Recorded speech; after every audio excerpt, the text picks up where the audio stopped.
welcome to the Industry Astrology New Moon Forecast for April going into May of 2025. The moon is waning, getting smaller and darker, and on April 27th at 12:31 p.m. Pacific Time, the moon will conjoin the sun and then begin to wax again. This dark moon is a time of going inward, as usual, but particularly this new moon, dark moon time, is accompanied by an alignment with Saturn and Venus and Rahu that has been very tight in the last days, that may have brought some emotional intensity or challenges in relationships. I'm still here in India, Kerala.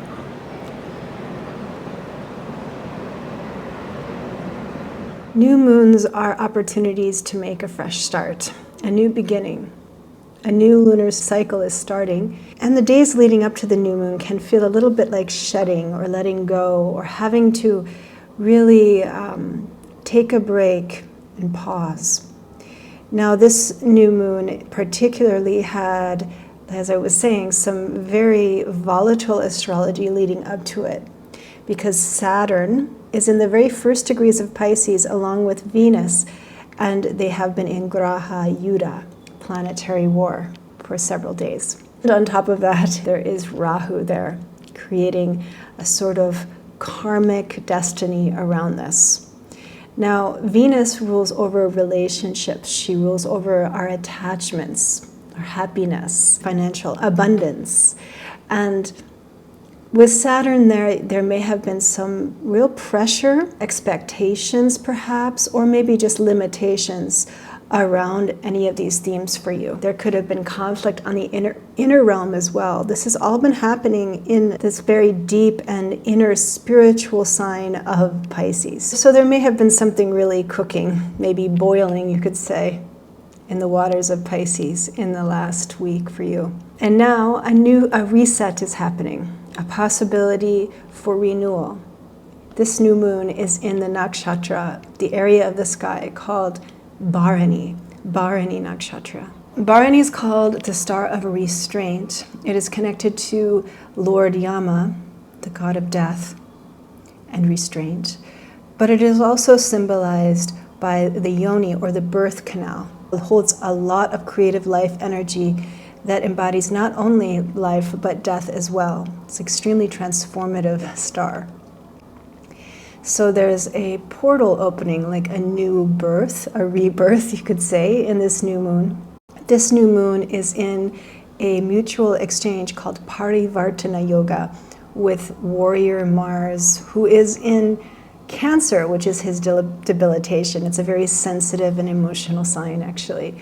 So yes, this is a rather emotional new moon. It is a possibility for reconstructing something on a deep inner level right now. Maybe it's around your attachments to family or significant other. Maybe it's around money issues, security issues, self-confidence.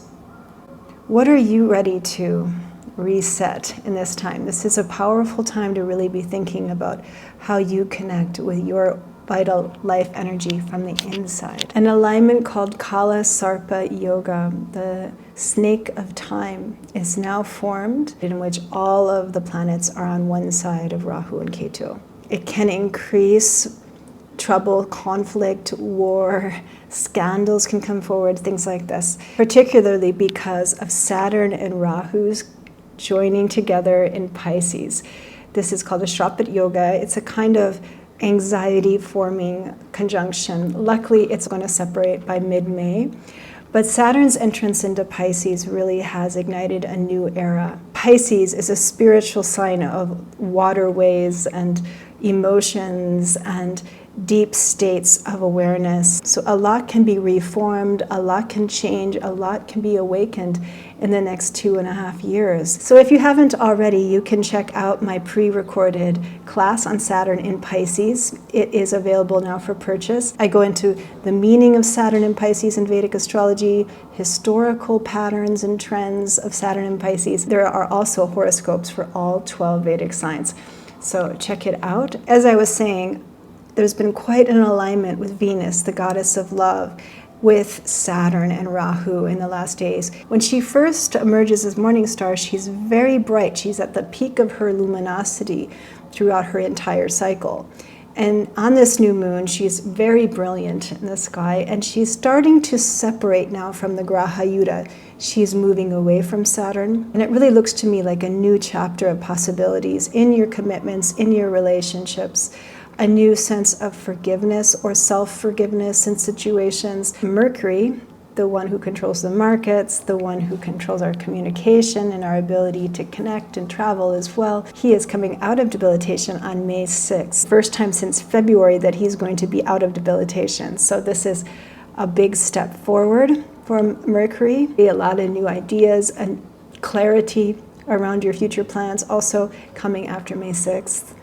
Also, a very auspicious day called Akshaya Tritiya is on April 29th. Akshaya means something that's not diminished, something that just grows and grows. So the idea of this day is that any action you take, any investment, any purchase, or any acts of charity have undiminished returns. It is like an act that has exponential potential to grow and expand into the future. Okay, so let's just take a look at what the tarot cards have to say about this new moon in Bharani Nakshatra.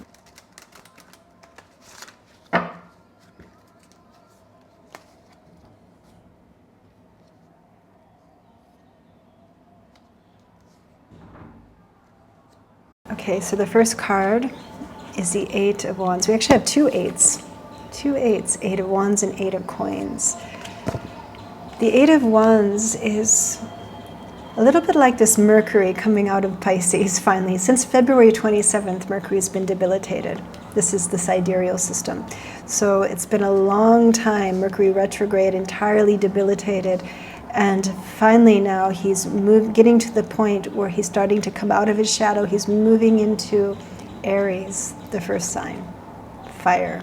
So surge of new action, of new possibility, perhaps. And then the Lord of Death, Yama, the one who rules over this Bharani new moon, came forward. Transformation. This is a kind of nakshatra that really understands that the creative process needs to be ready to let go of the past. To let go of the past and be in the present of what is, so a new birth can happen. It's part of the rebirth process, is cutting cords. So this new moon really is opening a door for a new cycle, a new possibility. And the other eights are numbers of Saturn. Actually, this is Saturn's number. And since we just had Saturn shifting signs, it's interesting, it's coming forward. Eight of Coins is about abundance and wealth that comes in the long term. Having patience, investing, maybe in a conservative way, using this Akshaya Tritiya to make some purchases, perhaps. Even though it takes time, and sometimes it seems like we're losing and we have to let go of a lot in order to move forward. The Eight of Coins is a promise that with these longer cycles, slowly the tree is growing. There is an evolution of spirit that comes through commitment and work, discipline, day to day, patience, that we are growing in the way we are supposed to. And that growth is promised. It will definitely bring fruit. A new seed is planted, a quickening, a connection to the present. By letting go of the past, by clearing away all that's lost, will be reborn. All that dies will grow again. Trust in the growth process. The seed must die and let go of itself, its nature as a seed, in order to become a tree that bears fruit.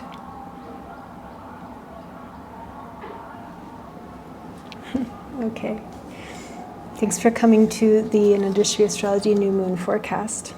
I do offer one-on-one Vedic astrology readings and tarot readings on Zoom. Do check out my Saturn in Pisces horoscope class if you didn't get to attend it. You can still purchase the recording. It's available on my website, anandastrology.com. Also, be sure to sign up for my newsletter if you haven't already. I do write a blog, and subscribe to this YouTube channel, and I will see you soon.